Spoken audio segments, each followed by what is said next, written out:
We know we should invest. We've accepted it's the right thing to do. We should be investing. But for us regular folks, for those of us who do not work in the investment field or know people who invest, investing seems like a whole different world. Like how exactly do you invest? What do you do? Where do you go? Do I just open my checking account and it's a button I can press right there? Or do I go to the bank to do that? What am I so how do I go about investing? And then the lingo, the words that is used with investment, Dow Jones, NASDAQ, brokerage, and funds, and what's the other one? A bull. It's a bull market. What? It seems like it's just and so you feel like it's this complicated thing, yet another complicated thing that you have to learn, another new thing you have to master on top of all the other things I have to stay on top of, and it just feels so complicated. I understand. I know the feeling. And now that I have invested, it's not even that, it's not complicated at all. In fact, if you've ever opened an email account, it is that simple. It is so straightforward. So in today's video, what I'm going to do is talk to you from one average folk to the other on the basics of investment, the basics you need to know to get started, how to get started, break down some of those words, some of those investment words so you can understand it in everyday English just to get you started, because investment is indeed important. And most of all, because what is keeping a lot of us from doing so is simply because we are intimidated by something that isn't even that complicated. The mindset you need to have with investing, not coming from me, but from the experts, is long term. This is not money you plan to put in and take out a few months from now and make some money.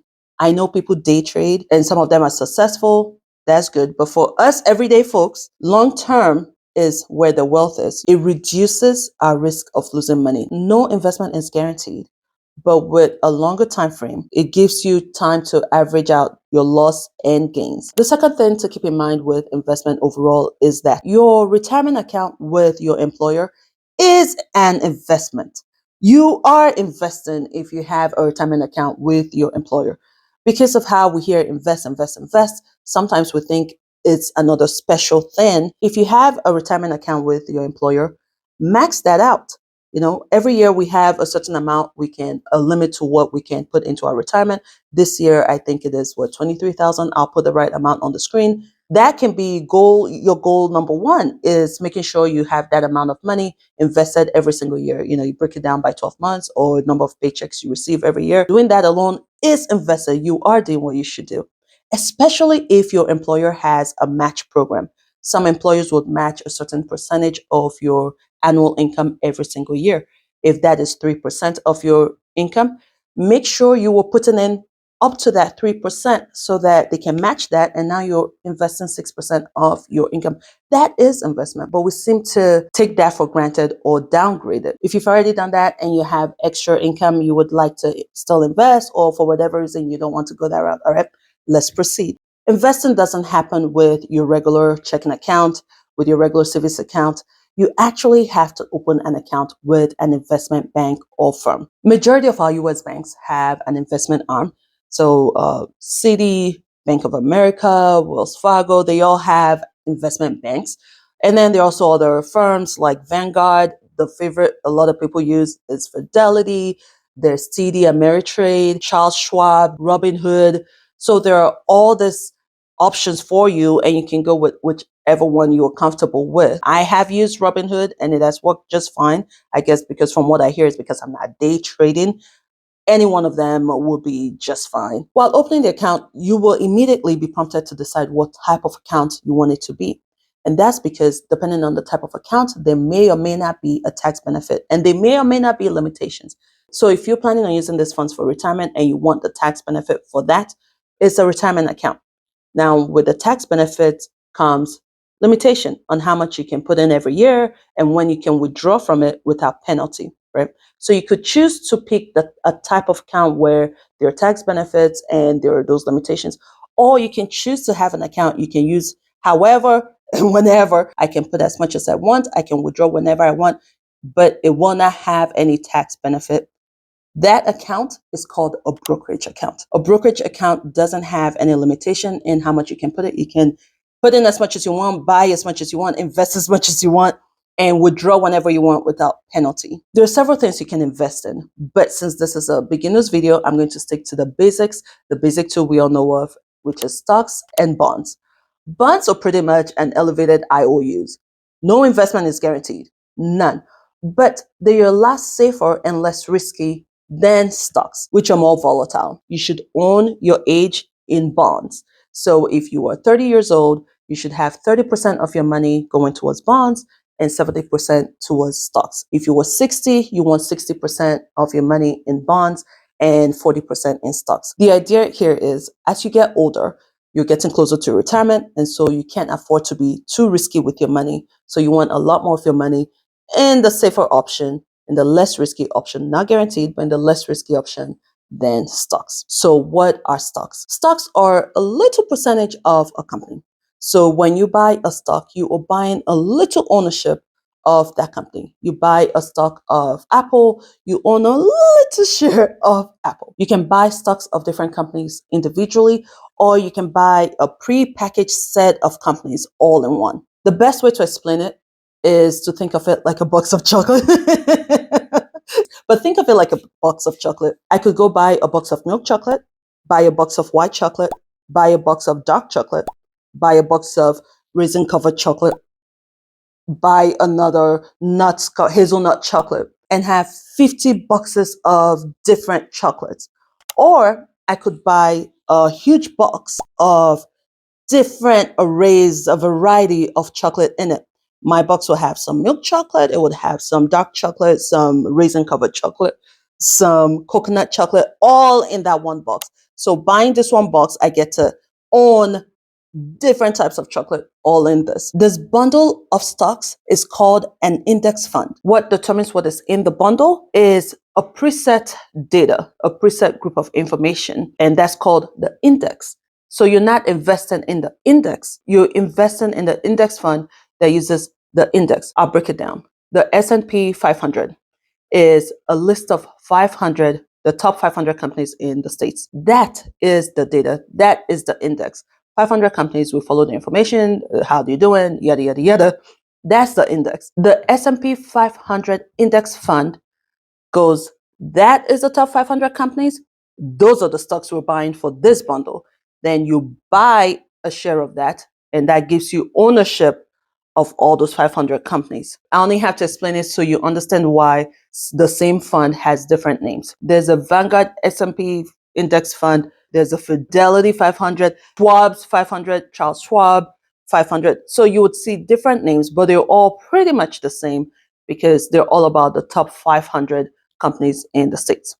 Let's discuss the mutual fund. The word fund here is the same as every other fund. You know, we use it in investment and it sounds like, whoa, it's a big word. It's the same as any other fund. Money you set aside for a specific purpose, like your emergency fund. You know, you don't hear emergency fund and go, oh, wow, mind blown. Emergency fund. Money set aside in case you have an emergency. Tuition fund. Money set aside for tuition. Throughout investing, fund is a fund. A mutual fund is a fund that is actively managed by a professional, the portfolio manager, to make sure the funds that we've all invested or that investors have put in actually achieves its purpose, its objective. Since you have someone actively managing the fund, you know, determining how much of this should be in here based on this year, the economy, we should have more of this, or this is going to blow up, let's have more of this. Since you have someone actively paying attention to all that, they do cost more. They have more fees than your index fund that is just following the preset data. Top 500 companies, that's all we need, that's all we're doing. Index funds are preferred because not only are you getting it at a lower cost compared to the mutual fund, but it also has a lot of diversity. Even if 50 were having a bad day, the other companies are doing just fine. So you have a good buffer in it. We have the NASDAQ, which tracks 3,000 tech stocks. Dow Jones tracks the 30 largest firms in the US. These are names we've all heard, but you know, they're just words we hear. until you Google them and it breaks it down for you on what it is. Google is your friend. It's not that complicated at all. There's so many other things other than stocks and bonds and mutual funds. There are equities and securities and all that stuff. But I think as beginners, it's best to learn the basics. And then when you're comfortable, when you feel you have it down, it's no longer mysterious and it's no longer this huge beast of a thing, then you can add on to your knowledge. When it comes to investment, you're not just worried about diversity, making sure you don't have all your eggs in one basket, but you're also supposed to be mindful of fees. You don't want a lot of your money to end up going towards fees, because 1% compared to 0.5%, big difference. You don't have to invest on your own, even though in today's day and age, we now have access to. You can always go with a financial planner. There is nothing wrong with that, but you want to know what's going on with your money. You want to know how much of your money is going towards fees, what they are investing in, and you want to make sure you understand what percentage of your money is where. You want to understand what's going on. Or you can also invest by yourself with these investment banks online. It's very simple, very straightforward. I don't advocate for either. You do what works for you. So what should you invest in? Now that you've gotten the basics of investing, then that decision is up to you. Discuss with a financial planner, do your own research to determine where you want to invest. I love what Warren Buffett said. He said, if you spend 6 to 8 hours per day working on investments, i.e. your full time, then buy individual stocks. If you don't, then index funds. And remember, this is just one thing. We have other financial goals we're trying to meet. Investing is just one part of it. So how much is there to invest at the end of the day, right? So let's head on to the laptop so you can see, just to take off that mystery. For this video, I'm going to use Fidelity. It seems to be the most common one. It is a lot nicer. It looks a lot nicer than Robinhood, but I've been able to do the same thing on Robinhood, and it was straightforward, just as straightforward. So I already have 2 accounts with them, but I'm going to go in as though I don't have one. Like I mentioned, right when you're opening the account, you have to specify what type of account you want it to be. If you're not sure what type of account it should be, just read this quick summaries of each account. Is very straightforward, and that will help you in making a decision. For this video, we're opening a brokerage account, one that lets us invest as much as we want and withdraw as much as we want. Click on that and you enter your information. Now, I already have accounts with them. I'm not opening another one just for this video. So I'm going to go ahead and log into my account. I waited for this video to show you how to add funds to your account. You would pretty much be transferring money from your regular savings or checking account to this account. You'll be doing an electronic transfer just like if you were doing a bill pay.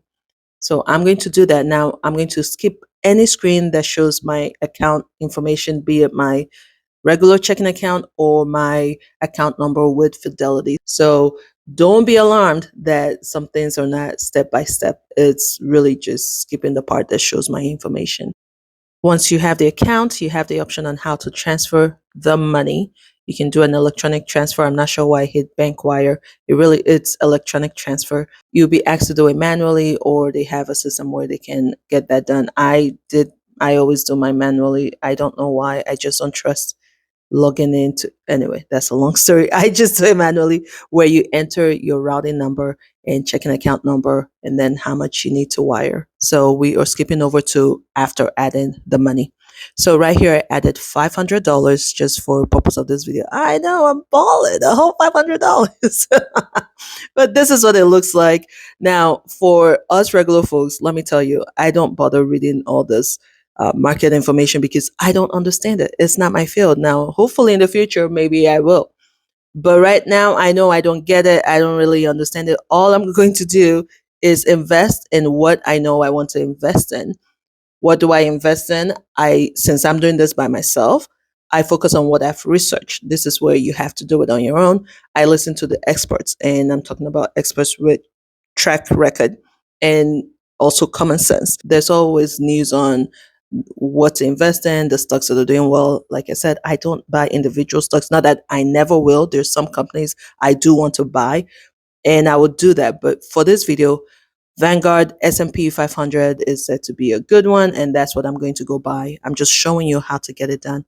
You search for Vanguard S&P Index Fund, and that's it.